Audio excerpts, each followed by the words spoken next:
Hey, Steve Basic Architect. We're out here at our historic reno project.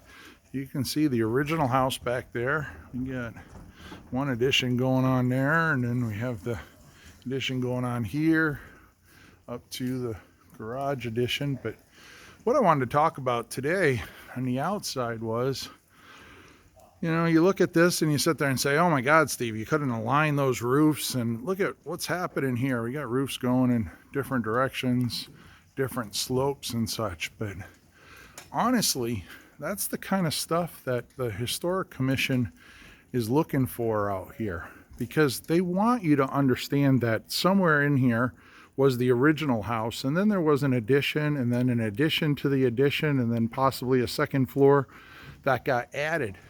They want to create that narrative of a storybook, that it wasn't a house all built at the same time, that it's actually built through time, and that through time all these different chapters get added. So when you see stuff like that, don't start putting comments in there saying, oh, what a bunch of hacks. No, that's all intentional to create that little storybook line. Steve Basic Architect out here at our historic reno.